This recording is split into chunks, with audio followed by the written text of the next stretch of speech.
Les vraies voix Sud Radio, 17h-20h, Philippe David, Cécile de Ménibus. Retour des vraies voix avec Philippe Bilger, Françoise Degois et Sophie Gauguin. Le débat continue même pendant les pauses. Oui, absolument, puisque on parle de cette mobilisation, de pénibilité, des sujets que vous évoquez forcément sur les mobilisations aujourd'hui. Avec cette question, certains maires ont-ils raison de payer les salaires des fonctionnaires municipaux grévistes? Pour l'instant, vous nous dites oui à 52%. Et ben, c'est le grand débat du jour. Les vraies voix Sud Radio, le grand débat du jour. Des maires vont répondre à l'appel lancé par le communiste Fabien Roussel. La réforme des retraites, on n'en veut pas. C'est ce que disent certains maires. Et Fabien Roussel affirme que des centaines de maires vont suivre le mot d'ordre. De nombreux élus vont donc fermer la mairie mardi prochain. On a décidé de fermer la mairie, d'abord parce que les agents sont massivement en grève. Un geste symbolique pour montrer son désaccord avec la réforme des retraites. Moi je me suis à leur côté pour défendre leur statut, leur métier et leur capacité à pouvoir partir à la retraite dignement. Fermer exceptionnellement les mairies, les élus peuvent le faire, mais ils se doivent normalement d'assurer les services essentiels, comme l'état civil, ainsi que bien évidemment les services d'urgence. Par solidarité, le secrétaire général du Parti communiste Fabien Roussel a appelé les mairies à donner des heures à leurs agents pour aller manifester sans perdre de salaire, une initiative qui s'est propagée dans l'esprit de certains élus, Philippe. Oui, et aux deux extrémités de la France, Fâche-Tuménil à côté de Lille ou Gravel à côté de Montpellier, les maires ont décidé de payer les fonctionnaires municipaux grévistes. Vous êtes choqués, vous trouvez ça scandaleux ou vous dites mais ils ont très bien fait, ça permet d'entretenir la mobilisation. On vous attend au 0826 300 300 pour réagir. Et notre invitée pour en parler, Natacha Pomet, est avec nous, secrétaire générale de la Fédération CGT des services publics. Bonsoir, merci d'être avec nous. Bonsoir. Bonsoir. Bienvenue sur Sud Radio, petit tour de table avec Philippe Bilger. Ces maires, Philippe, finalement, qui décident de payer les agents en grève. Alors, s'il faut trancher un peu péremptoirement, bien sûr. Je dirais, ça me choque. Ouais. Pour deux motifs. D'abord, je considère que dans un mouvement très réussi de contestation globale, dont on a compris l'importance, il est inutile de greffer des contestations singulières qui ne sont en plus pas légitimes. Deuxième élément, je me demande si ça n'altère pas le consentement et la liberté des gens. Je veux dire, il aurait été intéressant de voir dans ces mairies qui voulait véritablement protester, contester, sans avoir l'assurance de voir son salaire payé. Ça me choque pas parce que je pense qu'aux grands mots, les grands remèdes. Vous savez, quand on est dans un exercice face à une telle surdité, vraiment, c'est une surdité qui dépasse encore celle d'Alain Juppé de 95 et de Jacques Chirac, la surdité du tandem Macron-Borne. Quand on est face à une telle surdité, quand on est face à de telles provocations, est-ce qu'il est décent que Gérald Darmanin parle comme il parle dans le JDD dimanche, en parlant de la bordélisation du pays? Est-ce que c'est décent? Moi, je pense que aux grands mots, les grands remèdes. Aujourd'hui, c'est une magnifique victoire et j'ai envie de dire c'est une sorte de force tranquille comme ça, très étale, qui est dans ce pays et qui manifeste pour le moment, touchons du bois, avec de la force et de la tranquillité. Eh bien, aucun problème, c'est une demi-journée. Les maires le font, les salariés, les fonctionnaires ne sont pas obligés de se mettre en grève forcément. Du coup, les agents, pas les salariés, sont les agents. D'accord, ce sont des. Mais c'est important. Eh ben oui, j'ai bien compris. Mais non, mais soyez sympa de ne pas penser que je sais pas faire la différence entre un agent et un employé. Je suis maire. Bon, d'accord, vous êtes maire. Ok, moi je suis journaliste politique et j'ai fait de la politique longtemps, donc je sais la différence. Je vous dis juste que ça ne me choque pas. J'ai le droit de pas être choqué parce que je pense que il faut jeter toutes les forces dans la bataille. C'est maintenant pour faire pression, non pas sur ce gouvernement. Le seul moyen de faire pression, c'est sur le Parlement et l'Assemblée. On va voir ce que ça change avant de prendre Natacha Pomet, Sophie Gauguin. Je suis d'accord. Le seul moyen de faire pression, c'est Parlement, l'Assemblée. L'Assemblée doit retrouver toute sa place dans les modifications apportées dans cette réforme. Cela dit, sur les mairies, plusieurs choses. Vous ne pouvez pas utiliser votre commune pour... vous avez un principe qui est le principe de la neutralité du service public et de la collectivité pour avoir des revendications religieuses, politiques, éthiques. Et ça, c'est un principe de droit. Donc le droit de grève est un droit et on le respecte. D'ailleurs, il y a une réfaction des indemnités des agents quand ils font grève. C'est un 30e. Ça s'applique quand ils décident de faire grève. Mais on ne peut pas aussi dans ce pays vouloir revendiquer le service public, la proximité, le citoyen et pas être au rendez-vous quand aussi vous avez des personnes qui ont besoin de vous et du service public. C'est faux, c'est faux. L'état civil, c'est et les maires. Non, quand vous fermez vos collectivités, s'il vous plaît, quand vous fermez. Il y a la continuité de l'état civil. Certaines ont été fermées. Certaines ont été fermées. Et je dis que pour celles qui ferment, il y a quand même la question du droit. Je pense qu'on fonctionne tous ensemble dans une société quand on respecte le droit, d'autant plus quand on est maire et qu'on doit donner l'exemple. Donc on peut ne pas être d'accord sur la réforme, autoriser évidemment ces agents dans l'exercice de leur droit de grève, mais après, on ne doit pas utiliser les moyens communaux pour exprimer et revendiquer des faits politiques. Natacha Pommet, secrétaire générale de la Fédération CGT des services publics, vous avez entendu nos éditorialistes. J'imagine que selon vous, vous êtes plutôt du genre à dire on les paye et ils ont le droit de faire la grève. Alors, en tant qu'organisation syndicale, ce que nous voulons, c'est la fermeture des services publics par la grève des agents. Voilà. Dès l'instant que les agents sont grévistes majoritairement, le service public est fermé. Et à ce moment-là, on se rend compte que nous avons besoin de services publics, donc d'argent pour les services publics et de davantage de fonctionnaires. Donc après que les élus politiques mènent un combat et par cela ferment les services au public, voilà, c'est leur droit le plus absolu, mais je ne voudrais pas qu'on confonde. J'ai fait la manifestation avec les agents de la ville de Paris, par exemple. La ville de Paris est fermée au public, mais les agents qui ne souhaitent pas faire grève sont en poste, et les agents qui souhaitent faire grève auront leur demi-journée ou leur journée de retirée. Donc on ne peut pas dire que tous les agents qui sont dans des mairies qui ont fermé auront leur jour de grève payé. Et ce que je voulais rajouter aussi, c'est il est bien entendu que quand il y a un conflit comme celui sur les retraites notamment, en fin de conflit, il est tout à fait normal que les organisations syndicales revendiquent le droit de rentrer en négociation pour discuter à ce moment-là du paiement des jours de grève ou de l'étalement des jours de grève. Donc c'est tout à fait normal. Donc la question aujourd'hui qui est importante, c'est que les salariés et les agents de la fonction publique, notamment de la fonction publique territoriale, sont majoritairement mobilisés contre ce projet de loi qui pour nous est une infamie. On ne peut pas travailler 2 ans de plus, et je pense notamment dans la territoriale, aux agents qui sont éboueurs, égoutiers, bref, qui ont des métiers pénibles et qui ont une espérance de vie bien plus faible.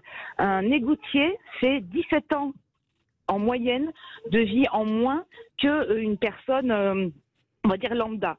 Donc ce sont des questions sur la pénibilité qui sont importantes, et là-dessus il est important pour nous que l'on soit mobilisé et donc que les agents se mettent en grève massivement pour fermer les services et qu'on n'attende pas que les élus veuillent bien fermer les services. Restez avec nous Natacha Pommet, 0826 300 300. Bernard est avec nous, il nous appelle de l'Hérault. Bonsoir Bernard, bienvenue sur Sud Radio. Oui, bonsoir à tous. Une question Bernard, vous êtes de l'Hérault, vous n'êtes pas de Grabel où le maire a décidé de payer les agents municipaux grévistes? Non, je suis d'une commune qui est à côté de Grabel, Jacou. Oui, d'accord. Et vous vouliez réagir sur cette question? Oui, moi je trouve que c'est une décision plus que contestable de la part du maire de Grabel. Alors, je vais peut-être à contre-courant, mais je pense que tous les Grabellois ont voté donc au municipal. Il y en a qui étaient pour le maire actuel, qui est au demeurant un bon maire, je ne conteste pas du tout son travail, mais je pense que sur le principe, c'est la porte ouverte à tout. Donc ça veut dire que les fonctionnaires qui voudront aller contre une réforme de l'État, une réforme importante, prendront position et seront payés. Donc ça incite aussi le personnel municipal, si vous voulez, d'aller dans le sens de la volonté du maire. Oui, c'est une sorte de jurisprudence, Sophie Gauguin. Après, une fois que c'est fait... Oui, on doit appliquer la loi quand on est maire. Et la loi dit droit de grève pour les agents possible, réfaction d'un 30e sur leur rémunération, mais pas au-delà. Non, parce que voilà, et les négociations ont lieu dans les syndicats. Est-ce qu'on est bien d'accord qu'il s'agit d'une ou deux mairies que les maires... Il y en a un peu plus que ça. Mais non, mais on est bien d'accord. Par exemple, on parle de la mairie de Paris. Les fonctionnaires qui sont en grève aujourd'hui, les agents territoriaux auront la demi-journée de grève retirée sur leur salaire. Là, vous parlez d'une dizaine de mairies. D'une dizaine de mairies. On est d'accord. Une dizaine rien que dans les Hauts-de-France. Non, mais ce que je veux vous dire par là, c'est que il faut pas imaginer après à la fin les jours de grève se négocient. Moi, je pense que le fait que les maires décident effectivement de laisser libre cours et de fermer leur mairie avec la continuité des services publics, ça me va très bien. Philippe Bédia. Je voudrais poser une question. Bien sûr, allez-y, je vous en prie. Natacha Pommet. Natacha. Vous ne trouvez pas que le terme infamie est un peu fort? Et deuxième question, est-ce que vous ne craignez pas que cette manière de transgresser en connaissance de cause la loi, comment dirais-je, donne un mauvais exemple démocratique pour d'autres conflits à l'avenir? Alors, comment vous dire? Le ministre de la fonction publique s'est servi d'un fichier sans solliciter aucune autorisation pour s'adresser directement aux 5 millions de fonctionnaires sur leur boîte mail privée ou publique. Alors je rappelle ce qu'il a fait, c'était Stanislas Guérini qui a envoyé une vidéo défendant la réforme des retraites pour les fonctionnaires. Donc je rappelle ce que c'était. Voilà, donc ce à quoi on assiste aujourd'hui, c'est une guerre des politiques à travers les fonctionnaires et les services publics. Je le répète, en tant qu'organisation syndicale, pour nous, ce qui compte, c'est la mobilisation des agents publics et des fonctionnaires. Oui, mais est-ce que c'est pas l'escalade après? Je te fais ça, tu me fais ça, on se fait ça. Enfin, est-ce que c'est pas l'escalade? C'est une escalade qui se réglera au Parlement, là où les élus politiques auront à s'exprimer sur ce projet de loi, et j'espère qu'ils s'exprimeront massivement contre et qu'ils rejetteront ce projet de loi. Ce qui nous concerne, nous, agents et fonctionnaires, c'est au quotidien de rendre les services publics et quand il y a une grève, de répondre massivement à l'appel à la grève pour lutter contre cette réforme. Françoise Legoy veut réagir. J'entends ce que vous dites, moi, Natacha. Je pense que oui, la fin fait le compte, de toute façon, et que c'est une véritable bataille, et que la bataille de la rue, les gens me demandaient l'autre jour, mais quand même, ça sert à rien puisque Macron s'en moque de l'ANRU, comme Sarkozy, comme Balladur. Oui, non, mais moi, je n'ai pas une question, je vous pose. La rue, de la rue, pas de l'ANRU. Oui. La rue, c'est extraordinaire, la démocratie sociale, parce que c'est elle qui pèse dans les murs du Parlement. Imaginez-vous un député aujourd'hui lambda qui voit les chiffres qui vont s'afficher ce soir, qui seront au-delà du 1,5 million pour la police, donc on peut être au-delà de 2 millions partout en France. Eh bien, quand vous êtes un parlementaire, vous regardez ça, vous savez que vous allez rentrer dans votre circo, vous faire engueuler, vous avez envie d'être réélu, et il y a beaucoup de parlementaires en leur âme et conscience de droite et de gauche qui ne veulent pas voter cette réforme, parce que c'est peut-être pas une infamie, Philippe, mais en tout cas elle est d'une injustice crasse, absolument, et que évidemment la mobilisation, ça sert à quelque chose. Et moi je suis pas choqué par le terme infamie, je suis pas choqué parce que c'est toujours le monde du travail qui paye. Cet argent-là n'est pas nécessaire pour le moment, cet argent-là va servir à rentrer dans les clous de Bruxelles et va servir à renflouer d'autres endroits dans la caisse. Mais vous parliez de l'exemple qui vient d'en haut, mais quand vous êtes maire, que vous appelez les Balkany, que vous détournez des millions d'euros, quel exemple vous donnez? Non mais je suis désolée de vous le dire. Mais vous, parce qu'il dit l'exemple vient d'en haut tout à l'heure, il a eu cette phrase, donc je dis, moi j'entends bien la phrase de l'exemple d'en haut, mais si on commence à se balancer au visage la somme des exemples, on est comment dirais-je, on est jusqu'au bout de la nuit. Et de tous bords. Voilà, et de tous bords, bien sûr. C'est pour ça qu'il ne faut pas céder. Parce que si on veut maintenir un état de droit, il ne faut pas céder. Quand bien même cette réforme, sur certains points, et moi je le redis, 3 points pour moi sont injustes dans cette réforme, et vous connaissez ma sensibilité politique de droite. Vous seriez députée. Non, aujourd'hui je la voterai pas comme elle est, parce que je pense qu'elle est faite pour des gens qui vont bien, et qu'il y a des injustices pour les femmes sur la pénibilité, sur les carrières longues. Et vous seriez députée aujourd'hui, vous vous abstiendriez en fait. C'est une vraie question. J'attendrai de me battre en commission pour faire évoluer les choses et de me battre au Parlement. Sur le texte, vous savez bien qu'ils ne bougeront pas à part les acroustiches. Mais ce que je veux dire, c'est qu'en tant que maire, on ne peut pas dire on veut l'état de droit, demander à nos concitoyens de se comporter correctement et ne pas la respecter en tant que telle, quand bien même des revendications s'exercent dans d'autres espaces. Natacha Pommet, est-ce que ça pose pas une question éthique? Parce que finalement, le salarié gréviste, il va être payé, et le salarié qui est non gréviste, il va être payé aussi. Donc la prochaine fois, le non gréviste, il va se dire, écoutez, je vais faire la grève, je serai payé, et je vais aller jouer à la pétanque avec les copains ou aller au cinéma, non? Surtout que le privé, il ne sera pas payé. Oui, le privé ne sera pas payé. Est-ce que finalement, c'est pas une très grande injustice pour les non-grévistes? C'est pas une question d'injustice, parce que dans le secteur privé, pareil, il peut y avoir des négociations pour réclamer le paiement des jours de grève. Donc tout est une question de rapport de force dans l'entreprise. Donc, on ne peut pas parler d'injustice. Ce qui est injuste, c'est cette réforme imposée par les Français, imposée aux Français, je veux dire, qui la refusent majoritairement. Et le président Macron, qui a été élu dans des conditions très discutables, puisque c'était majoritairement... il a été élu démocratiquement. Oui, mais ça a été pour faire barrage au Front National. Donc, il ne peut pas se réclamer mais pourquoi vous sautez comme ça sur le poil des gens? Qui remet en cause la légitimité d'Emmanuel Macron? Je ne remets pas en cause la légitimité, mais dire qu'il a été élu pour faire cette retraite, ce n'est pas vrai. Voilà. Il a été élu parce qu'il était nécessaire de faire barrage au Front National, au Rassemblement National. Du coup, le fait de faire cette réforme, elle n'est pas réclamée par les Français et on le voit. Il y a une majorité de Français qui se mobilisent pour refuser cette réforme. Donc il faut écouter ça aussi. Et il y aura, je n'en doute pas, si le président Macron persiste, il y aura d'autres journées de mobilisation. Natacha Pommet, vous étiez à la mobilisation. Est-ce que vous avez vu des secteurs d'activité que vous n'aviez pas vu d'habitude? Est-ce que vous avez vu peut-être plus de jeunes, plus de fonctions publiques, je ne sais pas, autour de vous? Il y a énormément, j'y suis encore, il y a énormément de personnel du privé, notamment le secteur de la métallurgie, le secteur du transport. Là, je suis au niveau du secteur de l'énergie. Il y a également beaucoup de fonctionnaires. Bon, vous savez comment se passe une manif, surtout la manifestation parisienne où nous sommes a priori 500 000 manifestants. On ne peut pas faire toute la manifestation, mais il y a énormément de personnes, beaucoup de jeunes, beaucoup plus de jeunes que d'habitude. Donc voilà, c'est tout ce que je peux vous dire. J'ai pas pu couvrir toute la manifestation. Philippe Bilger, un dernier Pardon, Natacha Pommet, de vous poser une question dont j'ai abusé au cours des émissions précédentes.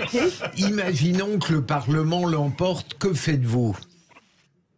Là, écoutez, on en discutera avec les salariés. Voilà. Voilà, c'est une réponse très politicienne.